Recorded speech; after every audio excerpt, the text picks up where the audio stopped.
going on, everybody? Welcome to The Crease. Tommy C. Nick. Did I almost say Nick Cash? I said Rick Nash. Rick Nash has a magic hat, and it makes him score key goals. Score goals, Rick Nash. Okay. He's doing it. He's becoming the leader that really he's been paid to be all along. I don't have to listen to another year of Rick Nash is doing all the little things. He's doing the big things. Go figure. Who'da thunk it? New York Rangers beat the Montreal Canadiens in Game 4 at Madison Square Garden. Well, they didn't score an empty netter, did they? No, 2-1. That's right, because my heart was my hand. I'm getting fucking old. I forgot. Nash is doing exactly what he's been paid to do. I am absolutely sick and tired. And I was all for bringing him to New York. Especially with, I'll be perfectly honest with you. I think that he is one of the more talented players that I've ever seen. I mean, how many guys at his size can move the puck like he does? The biggest problem with Rick Nash, and I don't know that it's a problem because there's plenty of guys that don't have a physical element to his game. His physical element is limited because it's not the way he was trained. That's not what he was good at. It's not what he's supposed to be. He's become a better defender since he's been a part of the New York Rangers. But it's not what he's there for. He's there to score goals, Rick Nash! Score goals! That's right. He's there to score goals, Rick Nash, and it's about time, and it's wonderful that he's doing it. That being said, the Habs, both teams have played spectacular. The level of hockey that we've seen out of this series is far surpassed what I thought it would be, and I thought it would be good. Still sticking with my prediction the Rangers are going to pull this out, and the Habs will find a way to choke. But the guy that's making me think that might not be the case is another guy that's, I wouldn't say underperformed, but didn't exactly do his job the last 10 years in the NHL, and I don't know about the KHL. Who watches that? Is Radulov. Ever since he got to this team in Montreal, he's been a leader. And he has the talent to put the team on his back and win. And we saw that in Game 3. So does Rick Nash. But he's never been able to do it in New York for whatever reason. And I don't know why, because he's certainly talented enough. But here's the thing. I've seen super talented players come in the league before, but they weren't exactly leaders. Phil Housley comes to mind. It's ridiculously talented players. They're not. The leadership element is a personality trait. We think of Mark Messier and things of that nature, but there's other guys out there. Brendan Shanahan, he comes to mind. Sidney Crosby in the last, 24 months. I can't believe I just said that, but it's true. Got to say it if it's true. We don't always have, just because super talent doesn't mean leadership. It's one of the reasons I've always been against slapping the C on ridiculously young, talented players that really have no business leading because they haven't been deep in the playoffs. That's why the Edmonton Oilers aren't getting out of this round. But I'll get into that later. The Montreal Canadiens and the New York Rangers are evenly matched. This series could go either way. I'm sticking with the Rangers. Yeah, I know everybody's going to call me biased, but my history says otherwise. I usually say they're going to get eliminated in the second round every year. But if I am wrong, nothing but props to the Habs. And I'll be perfectly honest with you. I'm going to piss off a lot of Ranger fans. If the Habs manage to pull this out, they are my team for the rest of the playoffs. And I was raised to hate the Nordiques and hate the Habs because they're French. That's always a good reason. But I will be. And a lot of it has to do with Claude Julien, and a lot of it has to do with he traded away some skill for some bigger guys. And lo and behold, it worked. It worked. Because hockey is not simply a game of fantasy hockey. It is not a game of math. You may ask yourself, why is the play in the playoffs so much higher than it is, or even in the Olympics, so much higher than a regular season NHL hockey game? It's this. That's what it is. It's hard. It's this. There's something on the line, and people bring it up for whatever reason. And that's why this game can't be measured by math. And that's why diversity, as far as the character of the players and their different skill sets, and some of those skill sets mean being big and knocking motherfuckers on their ass, still means something. Now, I'm not one of those people, like, I know, like, the puck daddies of the world would call me anti-analytics, which certainly isn't true. But when you see the difference between a regular season game and a playoff game, and there's no rhyme or reason why the play is so high, it plays so much higher, the only thing that could tell me it's just passion. It's just pressure. And it's the desire to do this childish thing and hold this big silver thing above your head. It's that simple. Oh, by the way, I did that a lot too. But that's what you want to do. That's that little thing. And they want it that bad. And that can't be measured by math. That is subjective, I admit. But we see it over and over again. Why is the play so high in the Olympics? Why do we see players that in the Olympics or the World Cup do things that they don't seem to do for their regular team? Because they're playing for their country, and that means something to them. Simply emotion. Can't be measured. There's no rhyme or reason for it. There's no logic to it. 1 + 1 doesn't always equal 2 when it comes to passion and emotion. And again, that doesn't mean there's no value in analytics. But it does mean a game that is played on a sheet of ice, and there's nicks in the ice, and the puck takes weird bounces and can't be measured by math. There's nothing wrong with coming up with a new formula to improve your team. Certainly, there's probably examples of that. But that's why I'm rooting for the Habs. If they beat the Rangers. And it's no tall order. This game's going 6-7, just like I said. Probably more overtimes to come. These are two very good hockey teams. Neither of them are ready to lift the cup. Because you have to be dominant in the first round. Yeah, but so-and-so, they played 7 games in every series going. You don't want to do that. No, you don't. Guys that play 7 games every series usually end up getting blown out 4-0 in the Stanley Cup final to a superior team. But Rick Nash has a magic hat, and it makes him score goals. By the way, I hate those hats.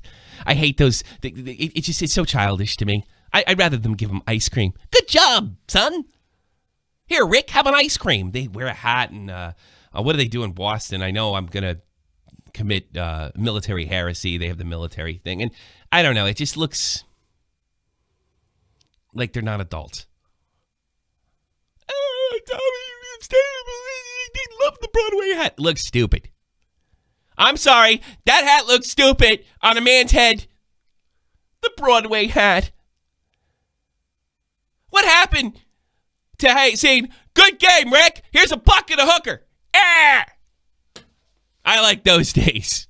Let's go out and get fucked up while we're smoking cigarettes in the locker room. Those days are long gone. You get a hat. Get a big hat. I expect the series to go 6 or 7. It could go either way. I'm sticking by prediction, just probably by some personal paranoia. And the fact that I just want the Rangers to win. I don't believe either of these teams are ready. I think a team like the Pittsburgh Penguins would tear them apart. And that's where we get into the Pittsburgh Penguins. Here's the thing. This series is over. Don't let John Tortorella fool you. Oh, didn't he do something funny? What is this? I get this is from April 18th. The Columbus Blue Jackets are facing elimination Tuesday night at the hands of the Pittsburgh Penguins, who are up 3-0, which means the rest of the playoffs could be without sound bites from George to John Tortorella, says Greg Wyshynski from Puck Tatty. You know what we're thinking? This is John. And I just told him, I just don't want them to be able to put on that goddamn radio after tonight's game at 10 o'clock. That's what we're concerned about. To feel good about ourselves after this game. Then we'll have to worry about what the odds are. We're not looking at it 3-0. This team has played really well this year and grown tremendously. I do not want them leaving tonight not enjoying a playoff win. And we'll talk about it when we have to. They play this crap music when you come in after the game. I want them to be able to just jam with it, so they feel good about themselves. Oh, is this the clip? I should have put this on. You know what we're thinking? And I just told them, I just want to be able for them to put that goddamn radio on after tonight's game at 10 o'clock. That's all we're concerned about, is to feel good about ourselves tonight after this game. Then we'll worry about what the odds are. A boot? What? I guess because he's from Minnesota? I thought he's American, for Christ's sake. After that, and we're not even looking at a 3-0. This team has played really well this year and has grown tremendously. I do not want them leaving tonight not enjoying a playoff win. And then we'll talk about what we have to do. And ice cream. So maybe you get to wear a hat. They play this crap for music when you come in after the game. I want them to be able to put that on and just jam with it. And go CBJ. He's awful calm for down 3-0. But, I mean, it's a young team. They have no chance. None. Zero. Pittsburgh Penguins are probably going to win another Stanley Cup because it looks like Sidney Crosby is peaking. And he is one of the greatest players that ever lived. And this is his time. Wouldn't be shocked if he won 3 in a row. What I am a little shocked about, and I'll only speak on briefly because there's not a game tonight for them, is the Chicago Blackhawks. And the fact that the Predators have them 3-0 and it's over and freaking done with. Maybe they'll pull a CBJ and force the series a little late. But I think Blackhawk fans have to ask themselves, and maybe Blackhawk fans, what do they know? They can't do anything. Excuse me. I think the Chicago Blackhawks have to ask themselves, after 2 disastrous first rounds, 2 years in a row, are they motivated enough because they've had so much success in the past? I'm sure Captain Tays, but not like me saying that. I'm sure he would tell me that his guys are just as motivated now as they were several years ago when they were winning cups all the time. But two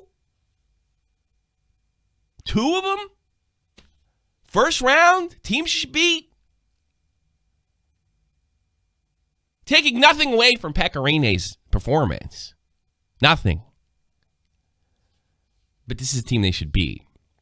And this is also a team that I did, I think I mentioned, I don't know if I mentioned my Discord or I mentioned it on the show.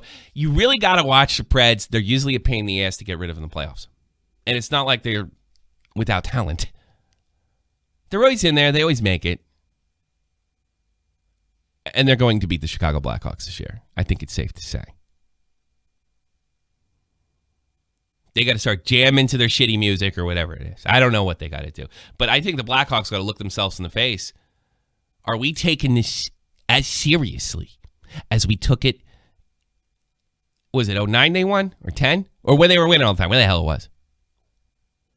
Do we want it that bad? Are we hungry enough? Are we like the Toronto Maple Leafs? Holy shit, I just said that.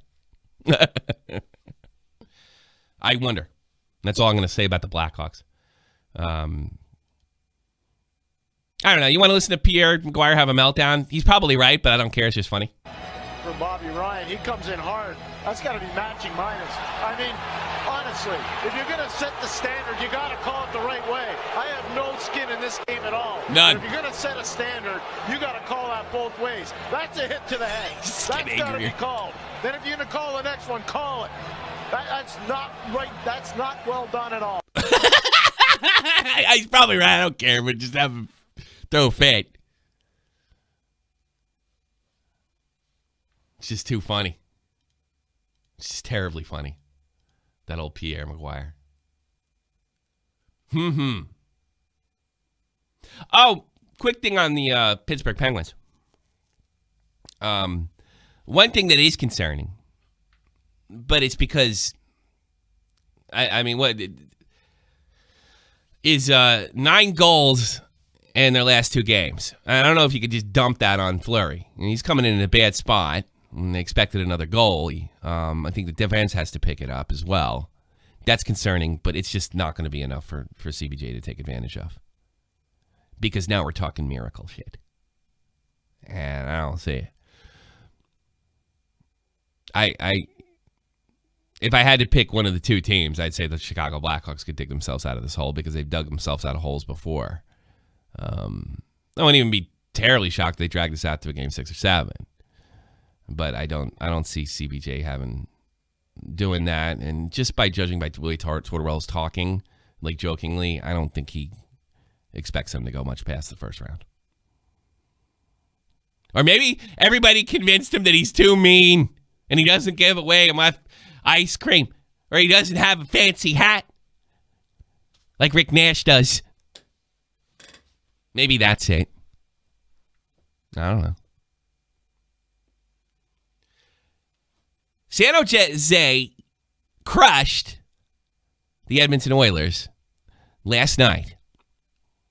Everybody's getting all happy about Connor, and they're going, and the Oilers are back, and Gretzky's been reinvented, and he's this friggin' Irish, Scottish-looking kid. No. Like the Toronto Maple Leafs, the Edmonton Oilers are going to be a force, possibly a dynasty down the road. Not this year. Everything about the Oilers I needed to know, I saw in Game 1. Playing a perfect game. They're so skilled. They're so fun to watch. There is nothing going on that blue line. And they showed up ill-prepared for their first overtime. That's not something that very experienced San Jose Sharks will do. God help them if Thornton gets back. God help them. They're done. They're finished. It's over. I know it's tied 2-2. They're not ready. You have to take these losses. You learn from them. Maybe Captain McDavid will learn from this. I remember hearing a story from Wayne Gretzky. I think they were down 0-3 against the Islanders. And Gretzky, for God knows what reason, he was a kid at the time, decided to fly home, talk to his dad. And you know what his dad did? He told him to get the fuck out! You're in the Stanley Cup Final! No, they ended up losing that year, but Gretzky took that lesson to heart. He was the leader of that team. Probably too young to be, but he was, because he's a phenom. Unfortunately, the current Edmonton Oilers probably have to learn that too. I talked about one of the most talented players I've seen the last 10 years. Connor McDavid might be the most talented player I've ever seen in my life. I've seen a lot of great players. I saw Wayne Gretzky play in his prime. And he can do a lot of things this kid can't. This kid can do a lot of things that he could never hope to do, and I think he would be in agreement with me. Not only because he's modest, the great 99, because he tells the truth. But it's not their year. But Edmonton, the good news is you're out. It's over. The losing and losing and losing is not going to be a part of your future. You're building something special in a very special city with very simply one of the greatest, I don't want to say the greatest franchises of all time, but a franchise that produced one of the greatest sports teams of all time. But you're not winning this year. Not against the guys that went to the Stanley Cup Final, not against these veterans, and not against, I think, the best defenseman in the freaking league, Burns. Brett Burns is better than Erik Karlsson. A lot better. Yeah, what do you mean? Yeah, Karlsson's talented, but if I was going to start a team, pick a defenseman, I'm taking Burns. He can do more. Because you got to do more than score goals. You do. Especially as a defenseman. Everybody's a two-way defenseman nowadays. You got to be able to get rough. get that pass out of the zone, be a playmaker, have a big shot in the point. Got to do it all. There is no room for the Paul Coffeys and the Phil Housleys of the world in today's game. There's no room for them. Paul Coffey would be an apt defenseman today. He couldn't run around like that, even with his skills. The smoothest skater I think I've ever seen in my life. It's different. These guys are bigger. The defensemen are better. They're better skilled. I mean, when I was a kid, like you could put a guy like a Jeff Bukovam out there. Not taking anything away from the older defensemen. They could do a lot of things. They're really tough. There's no doubt about it.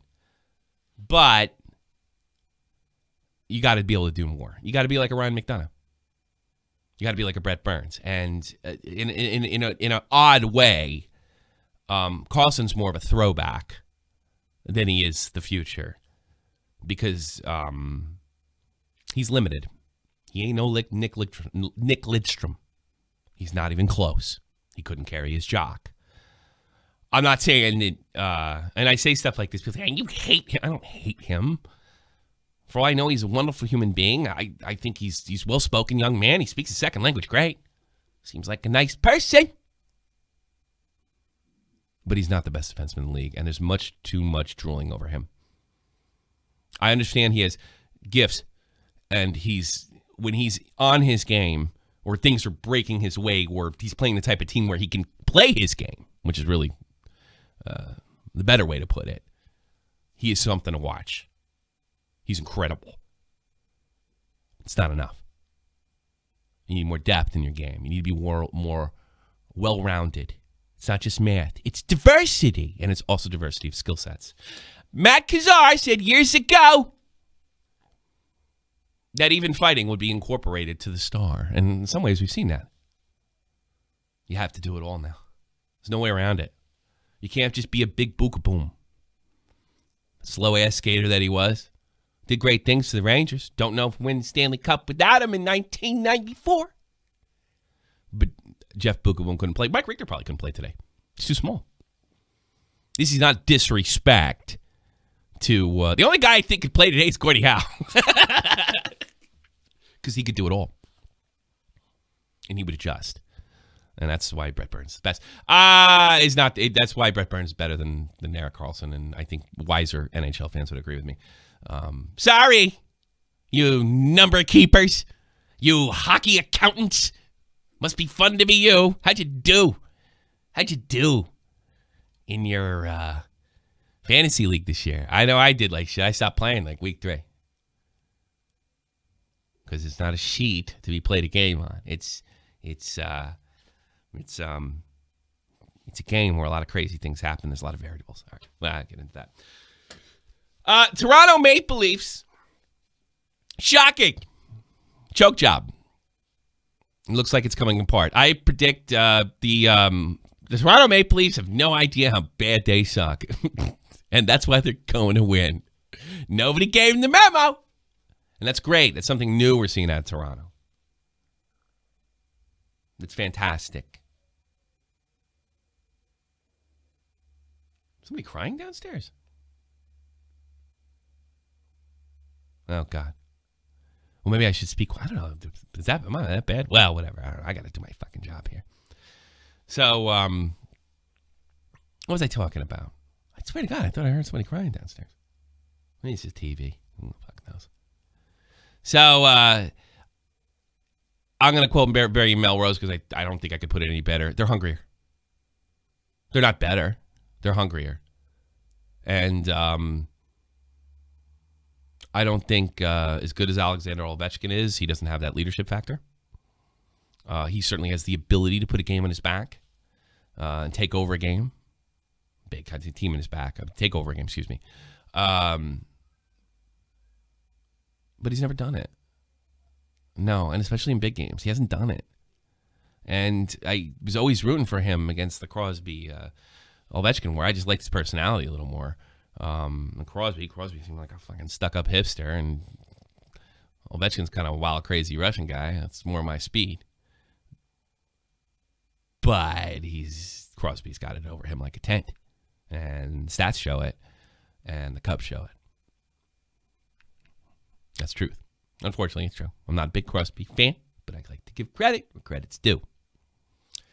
I expect Toronto to go on and win this series and maybe even make a deep run. Just for the reasons I said. They're hungry. It's amazing what you can do with emotion in this game. It's amazing how you can overcome huge, huge holes. It's amazing what youth can overcome, too. Everybody contributing on that Toronto team. I don't think they could beat the Penguins, but I definitely think they could beat a team that's better than them, that's not focused. Right now, I think they could beat the Blackhawks the way they're playing. You have to want it so bad. Failure cannot be an option. I know those are just words and it's just things people say, but when you're in a situation like this, you have to feel it, whether it's true or not. I know the analytics guys, they don't like things like, they don't think the captaincy. I had Harrison Mooney say that to my face. He just think it means it's just simple. No, it's not, man. That's not the way they look at it. To us, it might look that way because everything's like sort of in numbers and sheets, but it's not. It's not. And some guys can create that sort of motivation in the locker room, and right now these kids are ready to roll. Rolling. And good luck to the Toronto Maple Leafs. I'm sick of shitting on them, I suppose. Haven't paid too much attention to the Boston series. Ottawa leads that 2-1. I've been very impressed with the Boston Bruins this year. I don't think there's really much left. Of course, they fired their coach and sent him to the Canadiens. Ottawa's terrible. But again, it's a little bit of what we talked about now, and I just don't think Boston's very good either. Certainly this team and Boston should be able to wrap this series up. I don't really have a prediction on this. I don't really have a prediction because it's a series that I've watched the least. I do expect Boston to do it, but it wouldn't shock me if Ottawa won. And lucky next team because they're not going past second round. Simply not happening. Ottawa's simply in this tournament because the NHL is stupid when it comes to who goes to the playoffs and who doesn't. It's just dumb. Top 8. It's real simple. But what about the divisions? Fuck the divisions. They changed all the names to the divisions. I remember when it was the Patrick division. They've gotten rid of all that. And it doesn't really matter. The divisions can just simply mean the amount of times that you play. Like if you're in the same divisions, you're going to play as a certain team. That means you're going to play those teams longer. Top through 8, 1-8. That's it. It's over. That's it. That's it. What is it? You used to have to get to the first two spots in your division back in the old days. Before Gary Bettman got there and tried to turn it into the NBA. Don't know where the Ottawa series is going. I don't care. It's a series I care about the least. How about them Blues? Oh, Jeff the Fluffman is happy. I wonder if I actually sort of wonder if they've learned from their mistakes and they've had to win to lose. I really wonder if it's a Blues year. You have to look out for teams that dominate in the first round. Now some of these games have been close. Some of these games have been close, correct? But they're also they're having look. They're knocking out these games. They're more than likely they're going to sweep this team. They're knocking out these teams. Jake Allen's playing out of his mind. That's what you need. Hot goalie. That's another thing. Hot goalie can bring you right through. The rest of the team can suck. Goalie can just run you right through. Jake Allen looks like he's that guy. And it's not always hey Bear. It's not always the star goalies that do this. Sometimes like unknowns. Wouldn't shock me at all if Marc-Andre Fleury just came out on fire. It didn't turn out that way. But I mean, Dubnyk's getting pulled. Backup goalies. And these are two teams that were considered pretty much evenly matched. Blues are here to win a Stanley Cup. Amazing work. Keep it rolling, and Blackhawks will be out and make it that road a bunch smoother for you. Super duper. Anaheim, Calgary. Anaheim leads at 3-0. They've been in some games. Some games went to overtime. Another series that I haven't watched terribly closely. I'm sad because Johnny Hockey from New Jersey is over there and he can't seem to get a break. Some of this is experience. Anaheim's two key players won a cup 10 years ago. And we've seen the Ducks go deep. They get it on with the Blackhawks. I don't expect Calgary to really put up. I can see them winning one more game because Flames don't quit. We've seen that in the past, but there's still a lot of work to be done. I don't see Anaheim going much past the first round. I like the Blues. Why do we like the Blues? I like the Blues because they're winning and knocking out games and not doing 20 freaking overtimes. So, excuse me. That's the way I feel about it. Pierre McGuire's pissed, though. For Bobby Ryan. Set the standard. You got to call it the right way. I have no skin in this game at all. Excuse me. I'm recording live, so this is going up, so I can't even cut this shit out. And that's it. That's all I got for you. The only other thing, it's non-hockey related, apparently Aaron Hernandez, former NFL player for the Patriots, committed suicide. Essentially, a guy in the NFL was a stone gangster. Recently, he was acquitted of a double murder that he probably committed. Didn't have enough evidence, but he did kill his buddy a couple years ago. And early reports in the last hour or so that Mr. Hernandez has taken his life. I don't really. It's just in front of me now. So long. Can you imagine having all those gifts, all that money, and still you got to be the baddest motherfucker on the street? I always have a little sympathy for kids in the ghetto, slinging a little dope, make ends meet. And I understand how they get caught up. I don't understand how NFL players with tons of talent, they're on championship teams that don't need that shit. Hang in there. But it happens. He's from Connecticut too, right? It's a shame in the sense that the talent was wasted. It's a blessing because a very dangerous individual, possibly the most dangerous person to ever play professional sports, has taken his own life and has really just saved a lot of people, a lot of anguish and time and money. He's going to be in and out of trial for the next years and spend millions of dollars. Massachusetts is going to have to spend millions of dollars and stuff like that. So that's what I feel about that. Let's start to get out of here. Last night in the National Hockey League, New York Rangers take the Montreal Canadiens 2-1. Jasper Fast, Rick Nash. Woo! Yeah!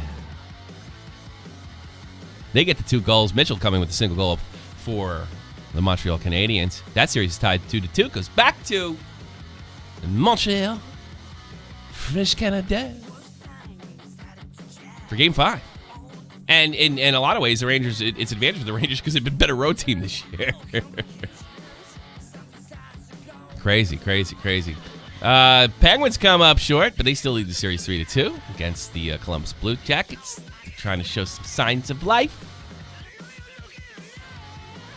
5-4 is your final score. Edmonton Oilers get embarrassed and blown out by the San Jose Sharks. That series is tied 2-2, or 2-2. But I say put a fork in them, the Oilers. Done. If I'm wrong, shout out to goaltender Cam Talbot, who's a great Ranger, and I wish him the best of luck. I'm not rooting against the Oilers. I'm just saying, they ain't running. Who knows? Maybe humiliation like this will get them moving. I don't know. Beats me. Probably not. Tonight, National Hockey League, the Capitals are in Toronto and take on the Leafs. Leafs lead that series 2-1. That'll be 7 p.m. Eastern Standard Time. Senators take on the Bruins at 7:30 Eastern Time in Game 4. Sends up 2-1 in that series. The Wild, last gasp of air, 9:30 Eastern Standard. They take on the Blues in St. Actually, is it the other way around? The first team and the second team? God, I've been out of this for a while. I don't even remember anymore. First team's home, or is it? It's because I get confused because I've been watching soccer lately over here in Europe. It's fucking me up. No. Oh God, I'm just ridiculous. Tarasenko tearing it up, killing it. That series is wrapped up, ready to go. Blues going second round, probably Eastern Conference Final. If you ask me. Ducks will take on the Flames. They're ahead 3-0. Don't expect too much from. Don't expect very much from the Flames. It's been nice knowing you. Da-da-da-da-da-da. Golf. Golf Leprechaun coming tonight for a few teams. Who's it gonna be? Chicago Blackhawks down 3-0. So wild. Can you believe it? I can't. Thank you very much for being a part of this show and get out of my creed.